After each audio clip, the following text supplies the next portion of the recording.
Good afternoon, and I've seen most of you over there, but welcome formally to this afternoon's seminar, Getting Ahead in the New NHS. My name is Paul Gershlich. I'm a partner at Matthew Arnold & Baldwin. I head up the Pharmaceuticals and Life Sciences Sector Group at MAB. Warm welcome to our clients and to other people we know, plenty of people in the room. Welcome to everyone. I hope you find today's event interesting and useful. I'm looking at the back. Eloise, we're not expecting any fire alarms at any point, are we? No. So if it goes off, it's a real thing. You can see where the doors are. Phones, please, to silent. All the boring announcements, apologies for that. One more thing that you don't often get, there is a video today. Today's event is being videoed. If you ask any questions, please be aware that you'll be on camera, it will be recorded. Please say your name, where you're from. So, today's event, changes in the NHS, a major issue that is facing everyone who is engaging with the NHS. What does it all mean? Who do you engage with? How do you engage with them? What buttons do you press? So that's what we're going to be talking about today. We've got four fantastic speakers. A great panel. So starting with Howard Stoat, I'm going to introduce each of these people a bit later. But Howard is chair of the Bexley Clinical Commissioning Group, and he's going to be looking at the whole structure of the NHS. NHS England, where does that fit in? Howard presents two interesting angles in that he's a doctor, so he's not a bureaucrat as such. He understands things from a clinician's perspective, and he also being part of Bexley CCG, Bexley being one of the first clinical pathfinders. Rod Weil, also a clinical commissioning group. What makes Rod special is he's spent 20 years in industry, so he knows things from both sides of the fence. He spent 5 years from the commissioning perspective. He's going to be telling you all the sorts of things where if he was in industry knowing what he knows now, he'll be giving you a lot of useful information about how to deal with the NHS. Health and Wellbeing Boards, what are they all about? Well, we have Graham Jones to tell us all about that. He is from the West Berkshire Council Health and Wellbeing Board.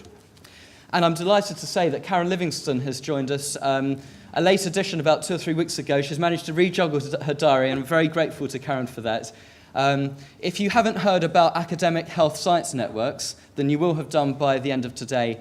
A growing and important new body within the new NHS. So as you see, we've got a lot to get through. We're going to move very fast. Questions and answers, points from the floor at the end of all presentations, please, so that we can keep moving forward. There will be an opportunity for that. And after that, about 3 o'clock, we'll move across back to where we had lunch for some tea and coffee. So, yeah, a big thank you to all the speakers who've given up all of your time today to share your knowledge with the audience. But I'd like to say a bit about the people who've made today possible. First of all, I'll start with Matthew Arnold & Baldwin. We're a commercial law firm based just up the road. We also have a city office at Fleet Street. We're in 7 sectors, and one of those sectors is pharmaceuticals and life sciences, which, as I say, I head. One way in which we achieve our mission statement, bringing excellence to life together, is, as you might imagine, helping our clients. Another is putting on events like this, sharing best practice. So we hope you find today really useful. There is a particular cluster of industry in pharma and life sciences in and around North and West London and the Northern Home Counties.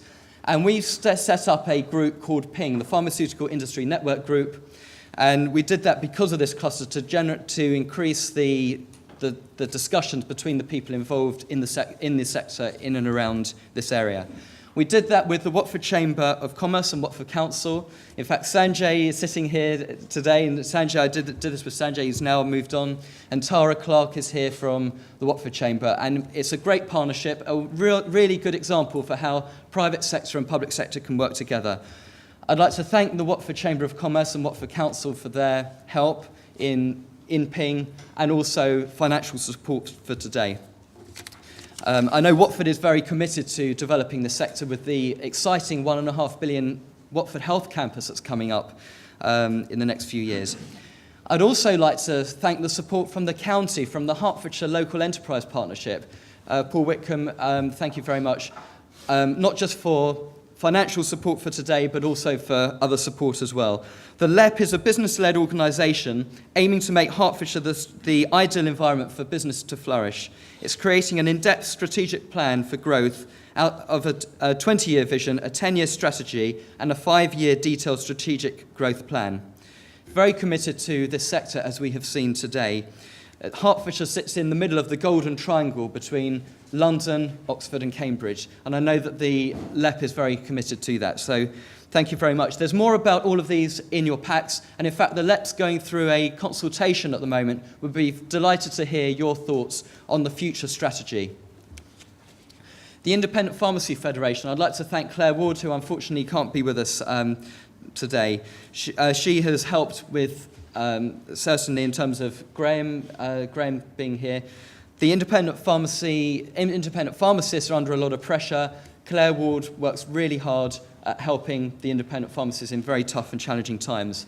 And of course, Sigma Pharmaceuticals, to Barrett, who many of you in the room, if not all of you, know very well. Barrett's reputation in the industry goes before him.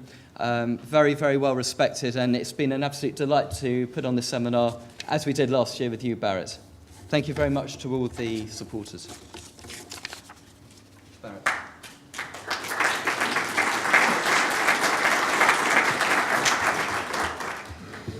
Thank you, Paul. Good afternoon, ladies and gentlemen. And I really thank Matthew Arnold Baldwin, Paul, John, everybody who's involved in organizing this tremendous event. This event really came up with one question that I had for Paul initially. Are we confused about the shape of the new NHS? The NHS in England now consists of several bodies. There is NHS England, which used to be NHS Commissioning Board. There is clinical commissioning groups, the CCGs. There is health and well-being boards, which Paul talked about, which are controlled by local authorities. And on the fringes, there are local professional networks, local commissioning units, strategic clinical networks, clinical senates. And it's very difficult to know where everybody fits in. And this seminar, I hope, clarifies a lot of these questions. Well, one of the things in this new NHS is there going to be any difference? Will it be different if you were a patient? Will it be different if you were an NHS manager? Will it be different if you were a primary care provider, or a GP, or a pharmacist, or if you were a business supplying the NHS? Are you going to see any difference in this new NHS? I'm sure, again, today's seminar with a lot of our eminent speakers will clarify these questions. As I've said in our Sigma conference a few weeks ago, that the new NHS has created a lot of changes. And with a lot of these changes, there are going to be a lot of challenges. But as business people, we know that this is the time of opportunities. And we really need to grasp them now. And I hope this seminar brings out the several things that could be useful to people in this audience. But before I finish, I have to announce some very good news. Paul Gerschlich here, who is a partner of commercial law, IP, and IT at Matthew Arnold and Baldwin, has been awarded an honorary master's degree from the University of Hertfordshire for his contribution to the development of commercial law in the pharmaceutical and life sciences industry. Congratulations, Paul. We're very proud.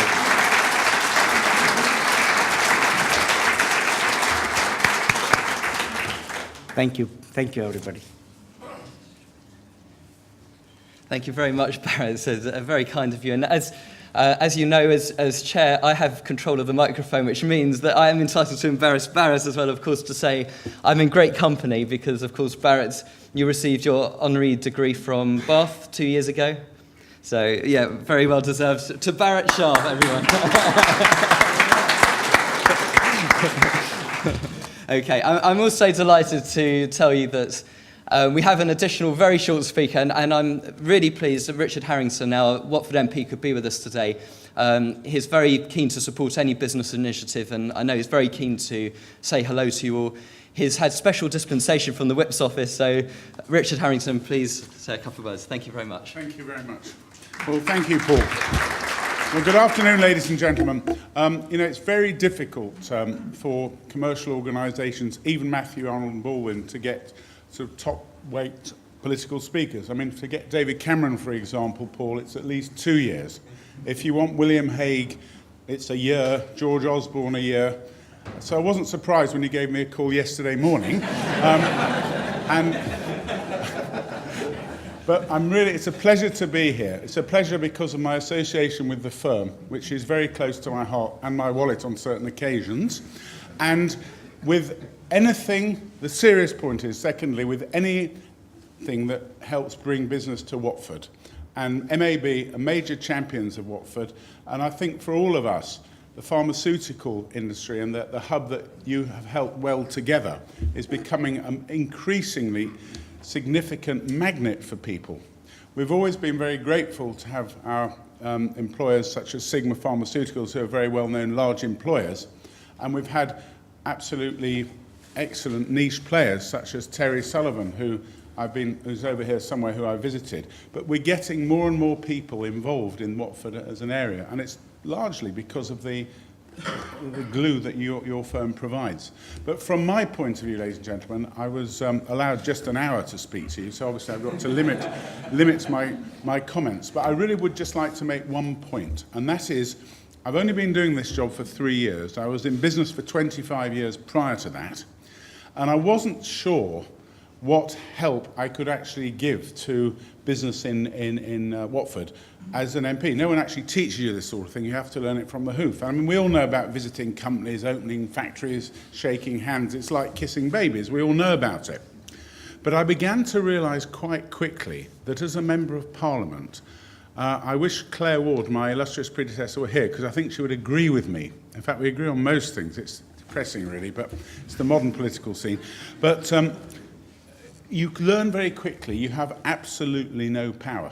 I mean, when I was CEO of a business with 2,000 employees, I mean, I certainly had far more power, at least in the world of, perhaps if you include their families, 10,000 people than I've ever had in this job.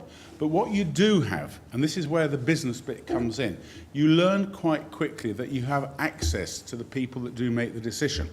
So, for example, I hope you don't mind me saying, Barrett, you came to see me with some regulatory problems that you felt ministers should hear about, and you can demand a meeting with your constituents, you can see the ministers face to face straight away. I don't mean that means everything's always resolved, but we get that power to see people who can make the decisions. And that's something that I'm prepared and do ruthlessly do it on behalf of constituents in this case, not just individuals, but businesses that happen to be within my constituency. So, and I know a highly regulated business like pharmaceuticals, and it's regulated not just from the management and distribution point of view, but where the customer, one way or the other, is invariably the government in whatever independent or semi-independent guises. It's our job to know what goes on. And for those of you with businesses in the area that I'm responsible for, if you feel that there's things that ministers should know about, it's my job to make sure they do. So I shall leave you with that thought. I can always be contacted, well, through yourself, Paul, or I hope I'm always available, front page of the Watford Observer, at the bottom with my contact details. But it's a serious point. And if you have 2 employees, you're just as important to me as someone that has 1,000 employees, if there's something that ministers need to hear about. So I shall leave you with that thought, ladies and gentlemen. Thank you very much for coming, and thanks for the support you give to Watford. Thank you. Thank you. Thank you very much, Richard. And I think it's really heartwarming to know of the business support that we have, not just from Richard, but also from, as I mentioned before, the Watford Chamber of Commerce and Watford Council. It really is an exciting business environment, a lot of activity going on in the town.